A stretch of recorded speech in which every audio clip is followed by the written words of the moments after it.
This organized chaos video is brought to you by viewers like you. Thank you.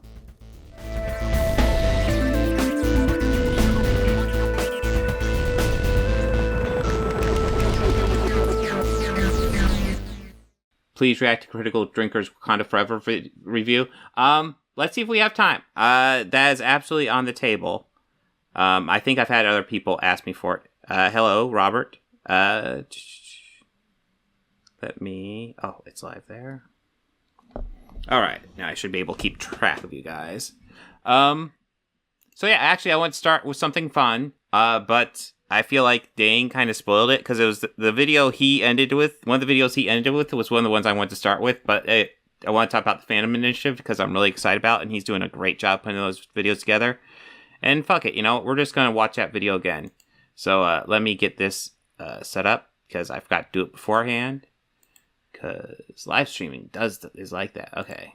Here we go. But yeah, he had this great little goofy video he put together from one of our Phantom Initiative conversations, and I just want to share it. Oh, Phantom Menace L's. What's up? Minions versus Lightyear.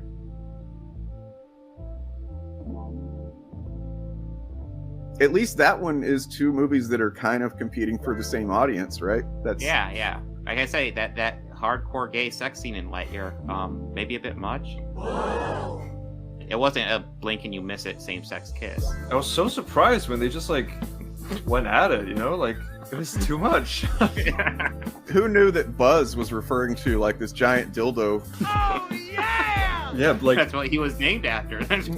Right at the end when they got to the highest level of Buzz, which was the Lightyear level, and they screamed out, "This isn't for kids." I couldn't believe they made him do those lines either, right?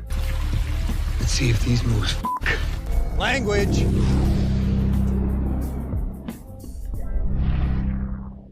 But yeah, I just wanted to share that. If you guys haven't checked out the Phantom Initiative yet, go ahead and check that out. It is it's a channel that essentially Dane's largely been putting it together. But obviously myself and Turf Nation are both very much involved.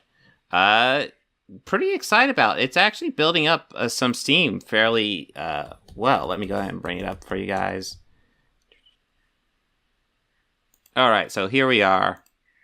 It is literally at 796 subscribers, guys. So a couple, if you guys aren't signed up yet, go ahead, get it to 800. I know it's 1,000. We'll get it monetized, but yeah, let's just see if we can get to 800 tonight. That'd be awesome, guys. But yeah, so we got Turf Nation on here, we got Actual Fandom on here, we got Low Movie Perp, and then we got this, whatever the fuck that channel is. I don't really like that guy. But yeah, these are. Well, this is actually an independent video Dane did with a debate for Thor, but these other two are actually compilations of the three of us talking, and he's put together great videos of it. Absolutely check them out. I was going to add some shorts to this as well from my EVS debate, but yeah, check this out.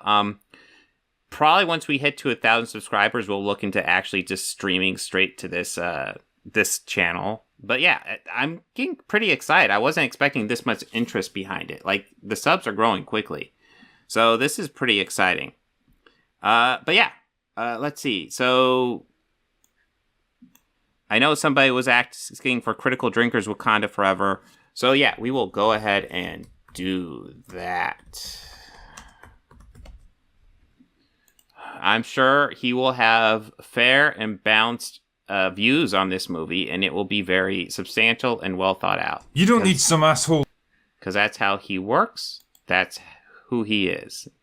like me to tell you that Black Panther was one of the biggest success stories in the entire MCU, helped in no small part by a stellar cast of extremely talented actors, a prime slot at the tail end of the Infinity Saga when the momentum of the franchise was virtually unstoppable. I mean, Jesus, if Captain Marvel could make over $1 billion, then I think we can safely conclude that people were willing to watch pretty much anything with the Marvel name slapped on it. Well, okay, you want to go ahead and say that Captain Marvel made $1 billion just because the Marvel name? What about Ant-Man the Wasp, dude? Ant-Man the Wasp, what, did like 600 million? It didn't come anywhere near $1 billion. Well, that was pretty much in the same spot as Captain Marvel. It was right in between Infinity War and Endgame. It didn't pull those numbers. Why are you criticizing one and not the other? I wonder.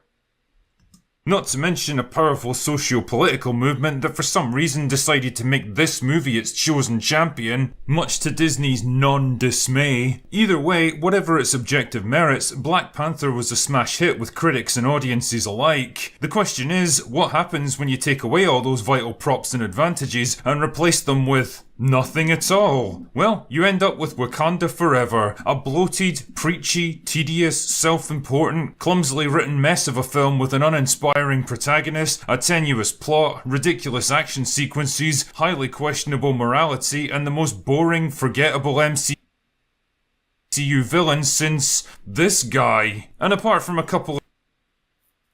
Well, okay, let's go back to Darren Cross there, cause is that Weird Al? Oh, next. Okay. forgettable MCU villain since this guy. Okay, so this is Darren Cross. Darren Cross is a good example of your, like, generic MCU villain. He's just kind of the evil guy. I believe the explanation was essentially he's just going insane and being, crazy because of the Pym particles, which in the comic book do make you go kind of mad.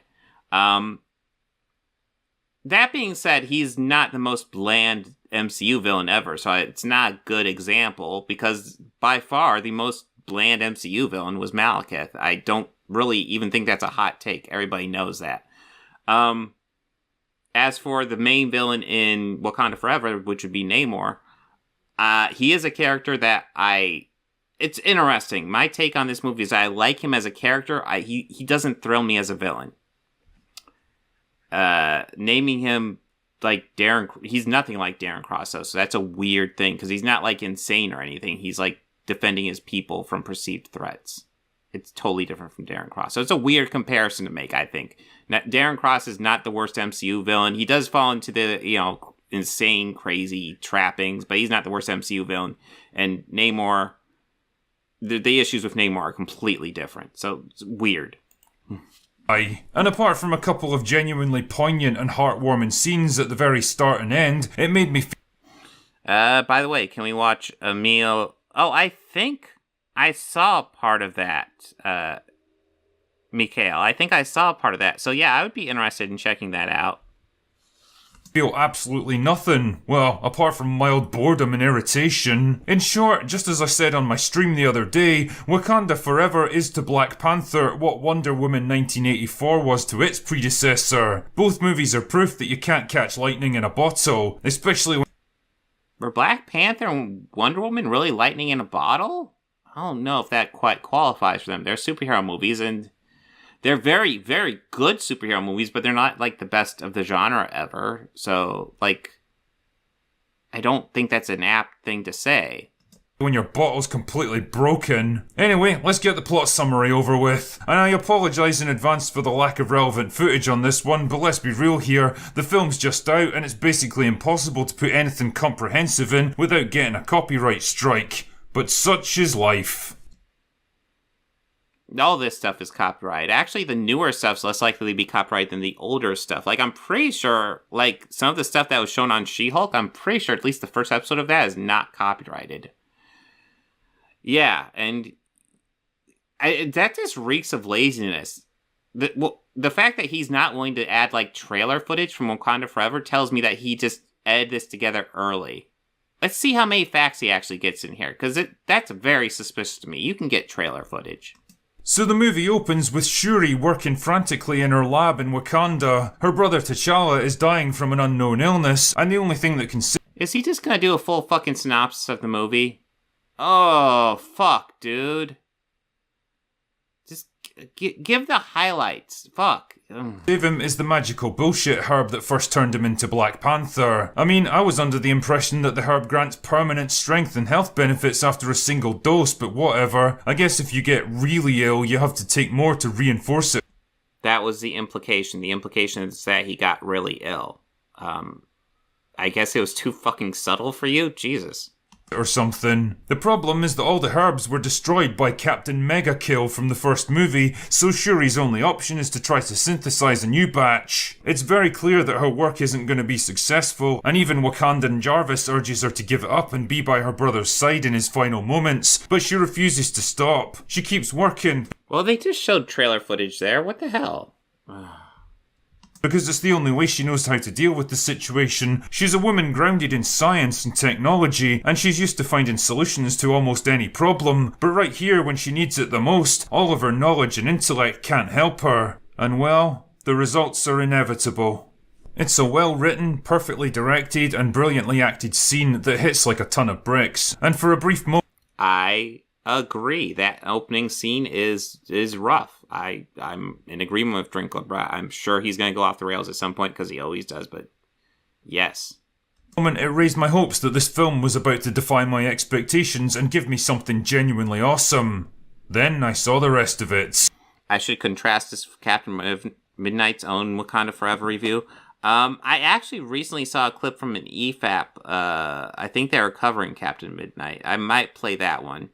I don't know how many Wakanda Forever reviews I want to do in one live stream, but yeah. There's definitely an EFAP where they're talking about Captain Midnight, and my old buddy Rags pops into it. I'll see if I can bring that up. Skip forward a year or so, and all is not well in the Kingdom of Wakanda. Queen Ramonda attends a meeting at the UN to lay the smackdown on some toxic white males. Because, of course, what other demographic could they possibly be? Toxic white males? It's world leaders. Lots of world leaders are white males. It's one of the issues with the world. Granted, if they were all like equal-minded, then that won't be an issue. But yeah, it's white men have a lot of power. Quit pretending like they don't. For the crime of expecting Wakanda to honor trade agreements that they already signed up for.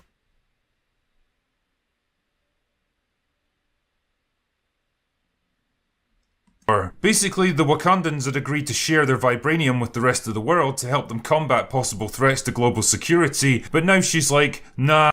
Yeah, Captain Midnight and Midnight's Edge are completely different. Captain Midnight's fine. Midnight's Edge actually started out okay, but like, pretty much Ghostbusters 2016 broke them. It'll be fine. We're just gonna keep it all for ourselves. Why? Because they don't want other nations to become as powerful as them in case they turn against them. Well, let's put it this way. How often does the US give nuclear weapons to other countries? Yeah, as a general rule, it fucking doesn't. It's the same type of thing, dude. You serious? I'd like to point out that this is the same country who stood by and did precisely fuck all during multiple world-ending events, who refused to share any... Yes, that was part of the storyline in the first movie. Did you watch it? Did you miss the bit where he says, like, I think it's the mid-credit scene, so maybe you walked out before, but the mid-credit scene, in times of crisis, the wise build bridges, the foolish build walls, and the wise build bridges. It's a great line. You should watch mid-credit scenes, they're awesome. Any of their resources or technology with the impoverished African nations that border them, and who seem to think it's totally fine to conduct unilateral operations against nuclear-armed superpowers. Hans, are we the baddies? Damn, Wakanda, you're lucky you haven't been invaded and pounded into the ground at this point. Who would have the ability to pound Wakanda into the ground? I guess this movie's about one power, but like, yeah, no, I think the point is most governments can't do that. It's a perfect example of a recurring phenomenon that I've noticed in the MCU in recent years that I can best describe as, it's okay when we do it. Failing to instantly distribute limited resources to a world population that effectively doubled overnight. You've got to do better, Senator. You've got to step up. But choosing to withhold vital natural resources that you have in such abundance that you could literally never exhaust them. Wakanda Forever! Killing an... Well, dude, it's a natural resource, but it's the basis for all their technology, including their weapons. That's a big ask. And if the other countries are out there, like, literally trying to steal it, yeah, it makes you very suspicious to say, maybe don't do this. enemy combatant in an active operation who literally just executed your best friend? That's a war crime. Oh my god, Mike, you're reading one of his books? Why would you do that? Oh god, no. Oof. Right there. But conducting unsanctioned military operations in sovereign countries with innocent... I guess I should explain, because this will probably be an independent video, but Will Jordan, aka The Critical Drinker, writes books, and they're like Jack Ryan knockoff books. So like, if you ever wanted to read a Jack Ryan novel, but like always thought like Tom Clancy was too good of a writer, you could always look up Will Jordan.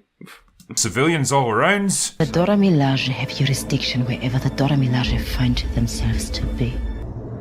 Sheer fucking hubris. Wakanda, it's okay when we do it. Also, for some reason... It's such a simplification. Like, the US has lots of allies. How many nuclear weapons do we give to our allies? It's not a general thing you do.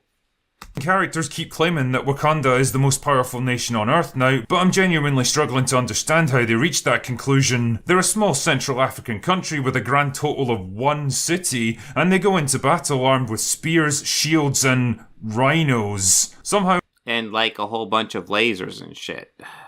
Jesus Christ. Yeah, we're just gonna cherry pick the things that help my argument, ignore the things that counter the other ones. Like the giant fucking shield over the whole goddamn place. Jesus. I don't think they'd last very long in a war against America, or China, or Russia. Anyway, the upshot of all this is that the Americans start searching for other sources of vibranium that might exist in the world, and wouldn't you know it, they soon find some in the Atlantic Ocean. Unfortunately, the research vessel comes under attack by a bunch of blue fish people who kill the crew and steal the vibranium detector. Flash over to Wakanda, and Shuri and Ramonda are enjoying a nice heart-to-heart by the riverbank when this arsehole shows up and introduces himself. My people call me Khan,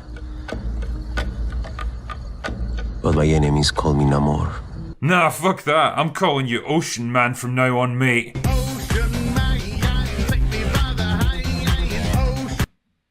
Okay. Cool. I mean, the main villain in Aquaman is Ocean King. It's not too far off. I mean, whatever. What the fuck is he wearing? It's not Halloween. Because the drinker has jurisdiction wherever the drinker finds himself to be. Well, I mean, that does seem to be one of his favorite jokes. Yeah, I'm just gonna call the name wrong. Like, when I looked over his Black Panther review, it's like he's talking about, like, Bilbo and, I don't remember the other names he threw out there. But yeah, he just calling people by other names, and it's like, oh, what a clever reviewer you are. What a comedy genius this is. So Ocean Man is the leader of the Blue Fish people, who are another race of isolationist arseholes, this time living in the deep ocean. You know, at a certain point you have to wonder how many more ancient, previously unknown factions, cultures and nations are going to come out of the woodwork in this franchise. Anyway... Yes, he is correct. He is writing Critical Drinker is writing a Rambo comic book for Richard Meyer. I believe Richard Meyer is writing most of it, but Critical Drinker is writing a part of it. Critical Drinker is doing like a prequel story for Colonel Trautman, I believe it was his name, the guy who was like the supervisor for Rambo. But yeah, that's something that Critical Drinker is doing. I don't know how aware Sylvester Stallone is of this stuff. It does seem familiar. Sylvester Stallone's a Republican. That being said, he also seems fairly smart, so I don't know. But yeah, it's not cool. Anyway, whatever. Ocean Man's angry because he doesn't want humans poking around his underwater kingdom and stealing all his vibranium, so he wants the Wakandans to help him track down the scientist who made the detector machine so that he can kill her. Where do I even begin with this one? I mean, for a start, how exactly does Ocean Man know that this machine was constructed by one particular scientist? Did she write... Well, it's obvious, like, it was created by somebody. As I recall, he just is looking for the people who made it. Does he say it's definitely... I don't recall him saying it's definitely made by one person. He's just looking for the person who made it. Whether it be, like, one or a group of people. Yeah, this is such a fucking nitpick. Jesus. Write her name on it? And even if it was, what purpose would it serve to kill or abduct her now? As far as he knows... Well, the hope would be that then they can't make any more. She would have left behind drawings, blueprints, all kinds of designs and technical information that Well, we never got that far into it, but I'm sure he wanted the research. Jesus Christ, I don't even like this movie. It's a movie, like, I've gone over it before. I want to rewatch it because maybe I'll appreciate it more on the second watch, but I did not enjoy it the first time. And he's not even going after it for good reasons. Fuck.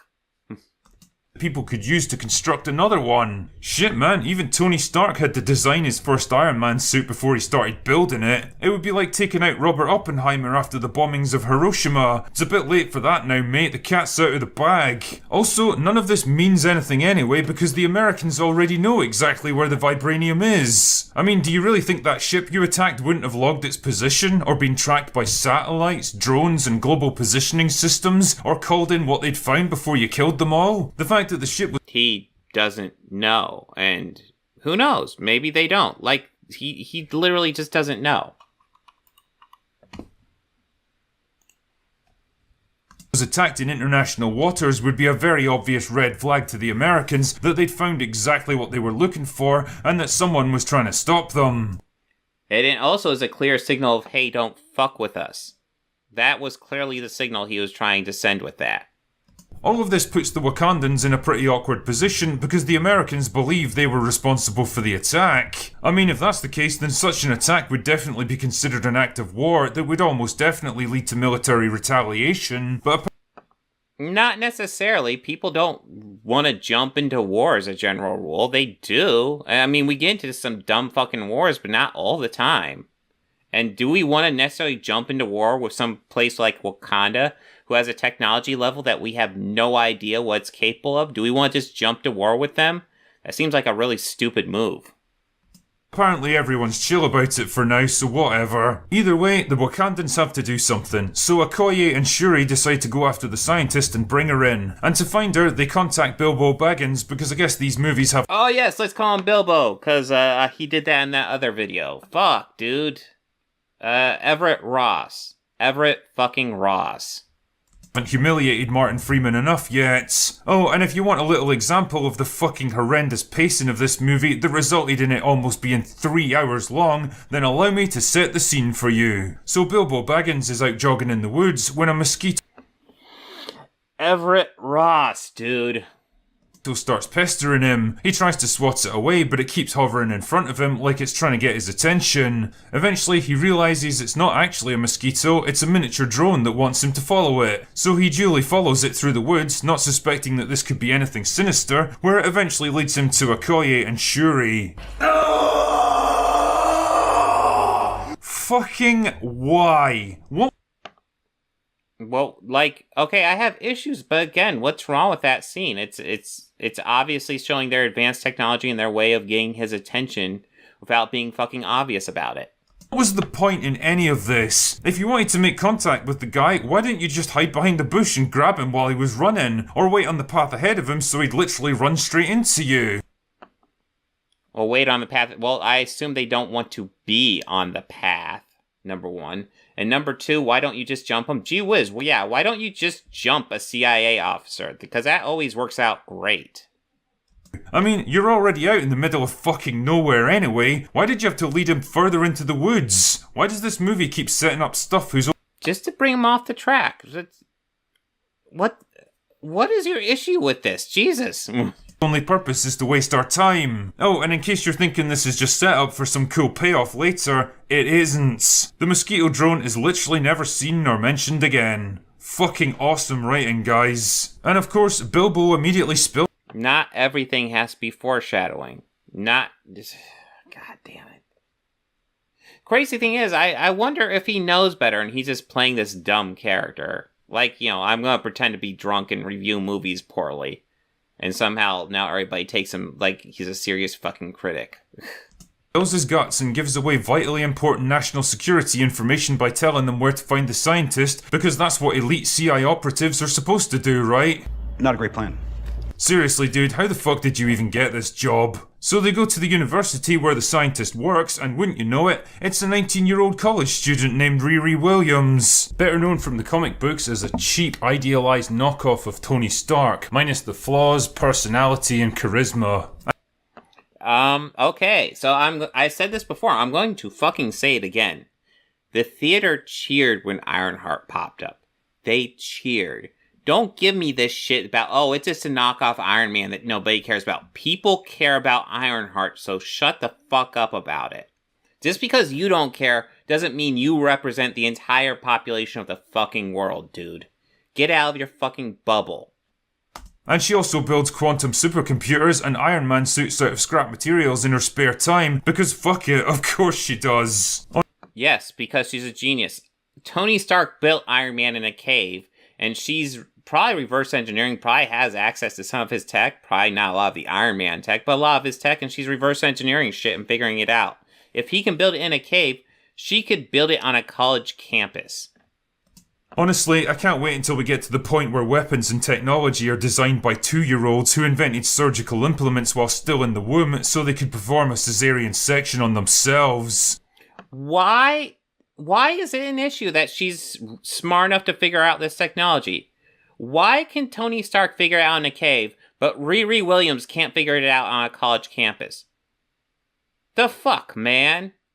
Really starting to show your bigotry. It's the only thing I can think of. Cause what's the fucking difference? So Shuri and Okoye bring her in, but oh no, the FBI arrive to stop them. But that's okay because it's basically an excuse to have an extended chase sequence where Riri crashes an aircraft into a police barricade, almost certainly killing and injuring at least a dozen police officers for the Yeah, I did have questions about that. That was something that didn't thrill me.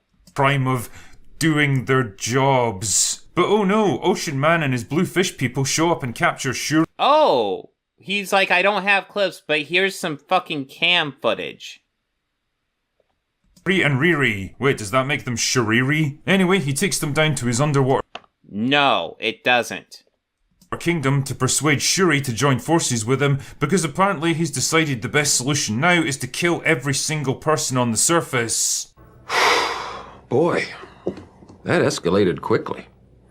I mean, that really got out of hand fast. Never mind that Shuri isn't even the ruler of Wakanda and is therefore in no place to make decisions on behalf of her people. Don't think about it, just consume the product. But it does. Shuri's the fucking princess. She is the daughter of the ruler of Wakanda. You think she has no fucking influence? Doesn't matter anyway because T'Challa's girlfriend from the previous movie shows up to rescue them, and honestly, the character was so completely forgettable that I genuinely forgot she even existed until they brought her back in. You forgot she existed. You know, she was the one that was pointing out that Wakanda needed to do more to help other people. That thing you were just arguing for. She was the one in the movie arguing your side. She literally was. Essentially, she was the good guy who was arguing Killmonger's stance. Maybe pay attention to movies when you watch them. I don't know. Naturally, this makes Ocean Man extremely angry, so he attacks Wakanda by making everything a bit wet, and Queen Ramonda drowns while saving Riri. You've got to love how the Wakandans totally don't give a shit about the rest of the world, but they're also willing to jeopardize their entire civilization to save one girl they've... How do you get they don't care about the rest of the world? I mean, yeah, they didn't care before the first movie, but since then they've been trying to help. And you're just pissed because they aren't giving nuclear weapons to everybody? Jesus, dude. Never met. Then Ocean Man says that he'll be back in a week or so to get Shuri's answer about helping him to wipe out the human race, because truly, there's no better way to win someone's cooperation than murdering their only living relative. Anyway, I guess it's time to bring this shit show to an end. So Shuri 3D prints a new magical bullshit herb from combining a bracelet from Ocean Man with T'Challa's DNA. Wait, what? In fact, nah, just forget it. Who even cares at this point? Then she becomes the new Black Panther. It's almost like it's a comic book story, and it's unrealistic, huh? And they all get on a giant submarine, which is definitely something I'd expect to find in a small landlocked Central African country, and they head out to confront Ocean Man and the Bluefish people. And their killer strategy to defeat him? Lock him in a room with some heaters to dry him out. Oh, Michael Richardson, I didn't see you there. Yeah, the name. I'm getting sick of the name calling thing. I'm just gonna call actor a name from another movie he was in, and that's gonna be half of my jokes in this video. I hope you think that's funny, because that's the height of my fucking humor level.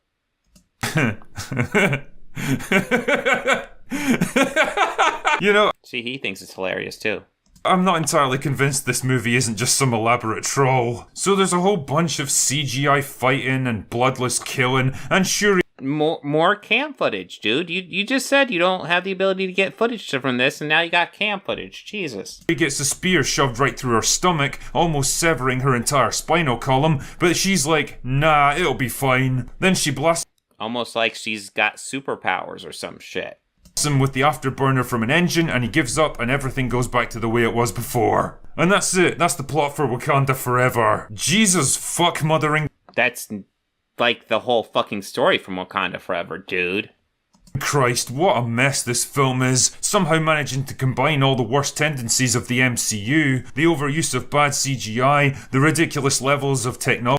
The CGI was actually decent in Wakanda Forever. It's probably the best CGI the MCU's had for a while. And power creep, the constant need to introduce next product, the shameless pandering and lecturing, with a script that feels like 3 different films hastily chopped up and patched together. The tragic death of Chadwick Boseman was... Yeah, Alex is bringing up Martin Freeman's done things besides the Hobbit trilogy, like the original Office or Hitchhiker's Guide to the Galaxy. Yeah, he's an actor that's been around for a while. But yeah, apparently now he's Bilbo because he did the Hobbit trilogy.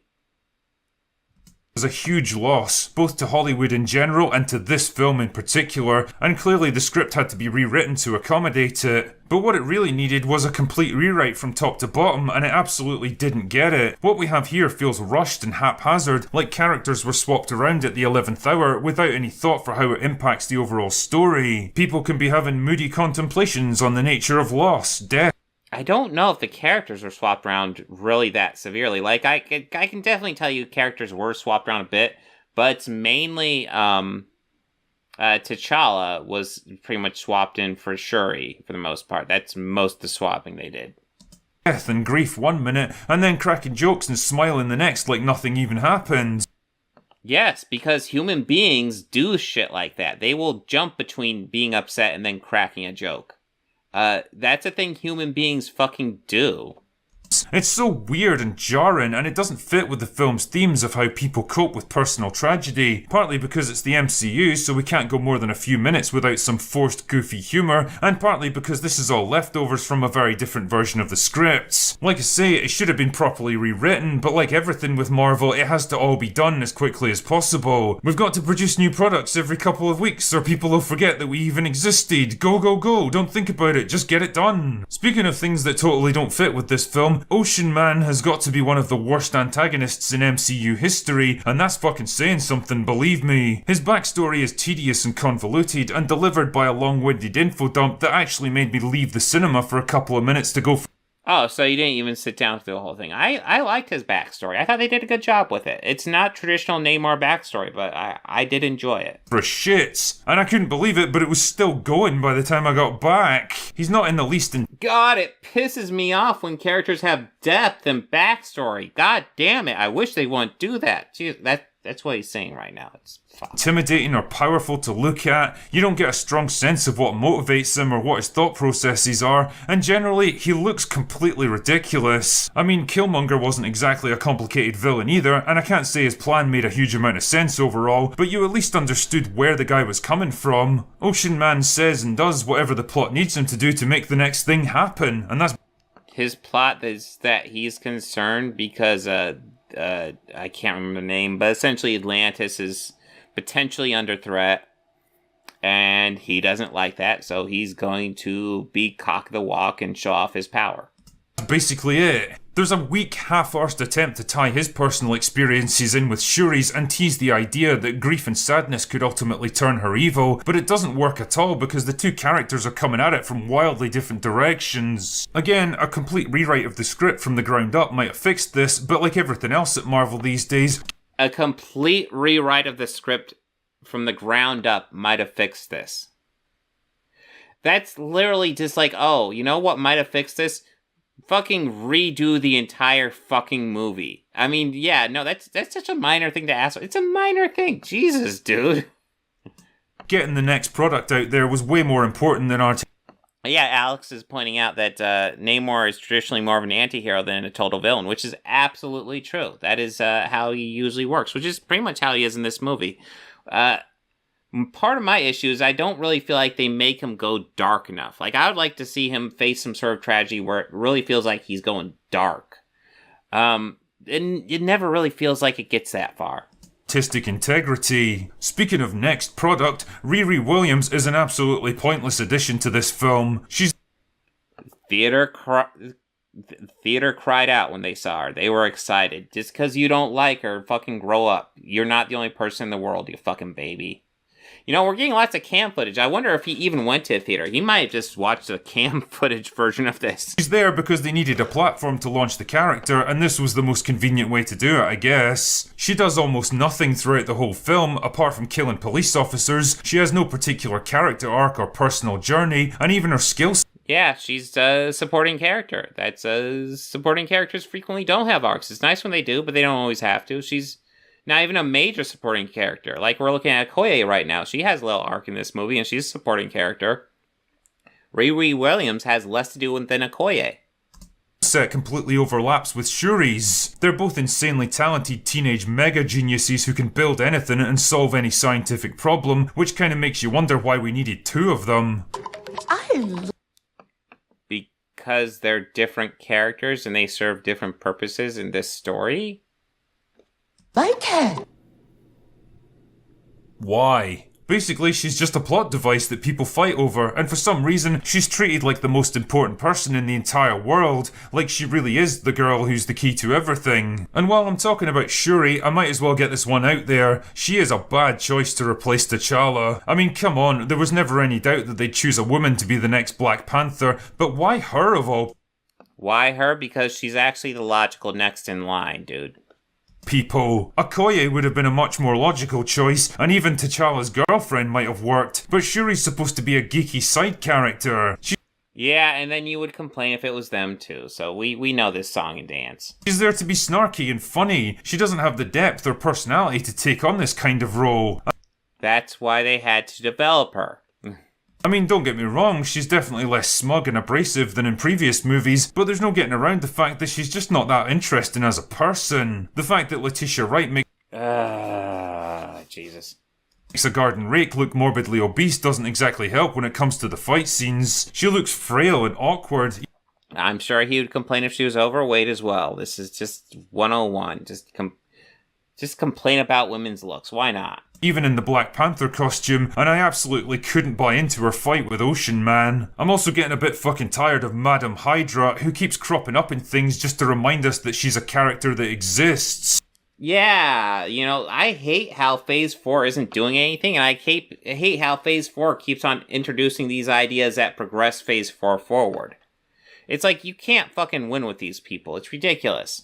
Julie Dreyfus is a good actress, but she looks completely lost here, like she's got no idea what her character is supposed to be or why. And to be honest, I don't blame her, because I don't fucking know either. Now, if I had to praise something about this movie, I'd say that the acting is generally good, especially from Angela Bassett, who pretty much...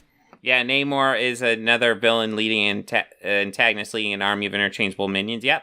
You get that a lot in comic book movies, and yeah, that is kind of the cliche. Carries the film on her shoulders. She's really going for it in pretty much every one of her scenes, and she commands attention whenever she's around. And holy shit, one thing's for sure, she's stayed in shape. How can you be 64 years old? Damn, I'd rather see her play the Black Panther than Shuri. As I hinted at before...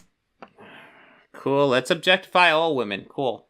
But the pacing of this movie is fucking abusive. Wakanda Forever clocks in at nearly 3 hours, and by God do you feel every minute of it. The pacing makes an Arctic glacier look like an F1 car. Scenes and conversations drag on about twice as long as they should, because nobody can just get to the fucking point. Everything has to be accomplished in the slowest, least efficient way possible. Honestly, you could cut this film down to under 2 hours and lose absolutely nothing of value. And it's all padded out with dramatic action scenes that are unintentionally extremely hilarious because of how inept they are, forced comedy that's about as funny as an episode of She-Hulk, and moral lectures that I could best describe as extremely flexible depending on who they're applied to. Which makes it doubly frustrating that the movie's final scene is a genuinely heartfelt and moving tribute to Chadwick. Quiet, dignified and thoughtful. In short, it's everything that Wakanda Forever isn't. Boseman was a man whose loss was clearly felt by everyone who knew and worked with him, but perhaps most of all by the movie that he should have been part of.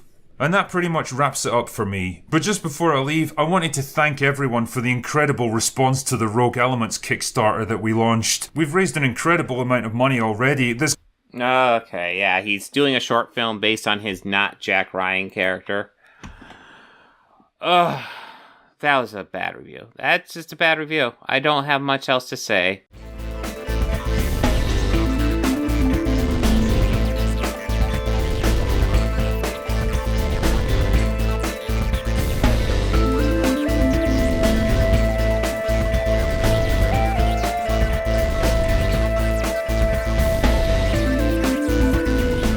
They think order and chaos are somehow opposites and try to control what won't be.